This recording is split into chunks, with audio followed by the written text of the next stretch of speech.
Shalom Bapak Ibu dan Saudara-saudari yang terkasih. Berjumpa kembali dengan saya Epi di Remanit, Renungan 5 Menit. Bapak Ibu dan Saudara-saudari yang terkasih, Remanit pada hari ini diambil dari Injil Matius 5 ayat 38 sampai dengan 42. Pertama-tama mari kita siapkan hati kita, hening sejenak untuk mendengarkan renungan pada hari ini. Bapak, Ibu, dan Saudara-saudari yang terkasih, pada Injil kali ini sangat menarik bagi kita semua, khususnya pada ayat 38. Mari kita baca bersama. Kamu telah mendengar firman, mata ganti mata dan gigi ganti gigi. Nah, pasti jika kita mendengar ayat ini sungguh sangat menarik. Apa sih maksud dari Tuhan Yesus menyampaikan firman seperti ini? Nah, perlu kita ketahui bahwa pada realitanya ayat ini banyak disalahgunakan. Mengapa? Karena sering kita jumpai dalam hidup kita sehari-hari bahwa ada suatu kejahatan pasti banyak juga dibalas dengan kejahatan lain, atau dalam kata-kata sederhananya, kejahatan dibalas dengan kejahatan. Namun sebenarnya bukan hal itulah yang dimaksudkan oleh firman Yesus ini. Tetapi kita sebagai murid-muridnya hendaknya harus mengalahkan kejahatan-kejahatan itu dengan kebaikan. Perlu kita ingat bahwa Tuhan adalah Sang Sumber Kasih, maka dari itu kita sebagai murid-muridnya harus dapat mengasihi juga. Sekarang mari kita refleksikan pada diri kita sendiri. Pernahkah kita menjumpai suatu kejahatan yang dibalas dengan kejahatan pula? Pernahkah dalam hidup kita menjumpai hal tersebut? Atau kita bahkan yang melakukan kejahatan dan pernah dibalas dengan kejahatan kembali? Pertanyaan selanjutnya, mampukah kita membalas kejahatan yang ada dalam hidup kita atau yang menimpa hidup kita dengan suatu kebaikan? Pada dasarnya kita ketahui bahwa ego setiap manusia pastinya berbeda-beda.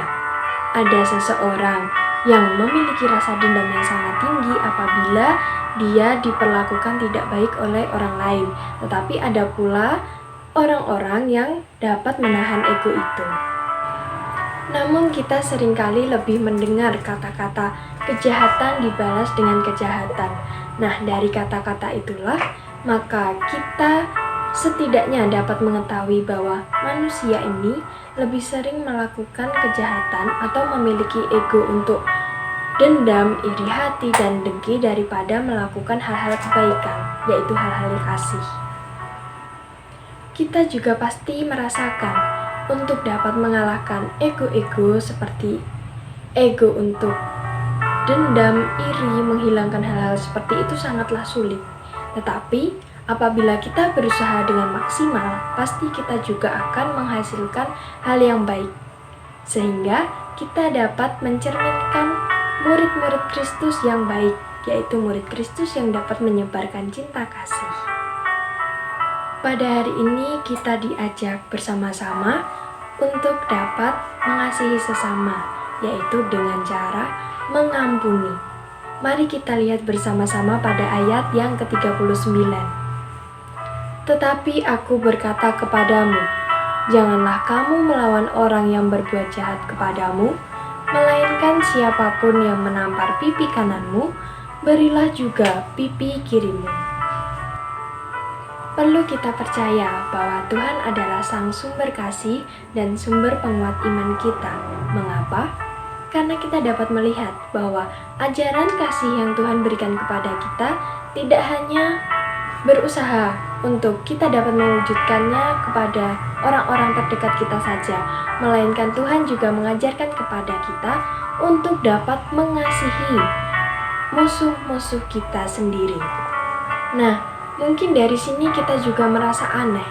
Mengapa Tuhan memberikan kita ajaran untuk dapat mengasihi musuh kita sendiri? pasti kita juga merasa sangat berat untuk dapat mengasihi musuh-musuh kita yang telah berbuat jahat kepada kita. Namun Tuhan adalah Sang Cinta yang ingin murid-muridnya hidup dalam damai, sehingga kita diajarkan dan diutus oleh Tuhan Yesus sendiri untuk dapat mewujudkan kasih kepada semua orang, kepada sesama kita, baik itu orang terdekat kita maupun musuh kita sendiri.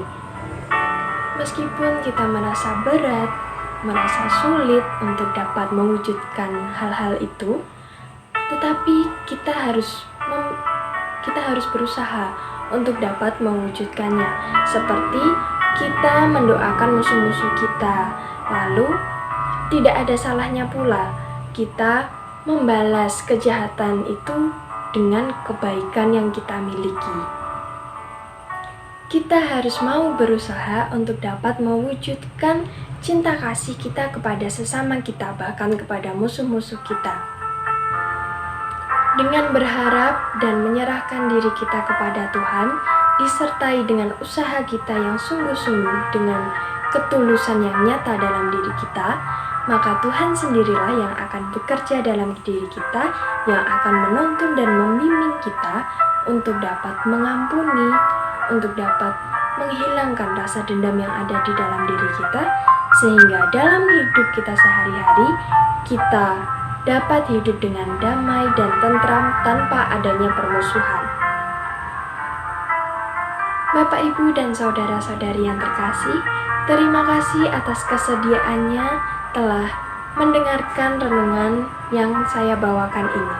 Semoga renungan ini dapat menguatkan hati kita, menguatkan iman kita, dan dapat menjadi berkat bagi sesama. Terima kasih dan berkah dalam.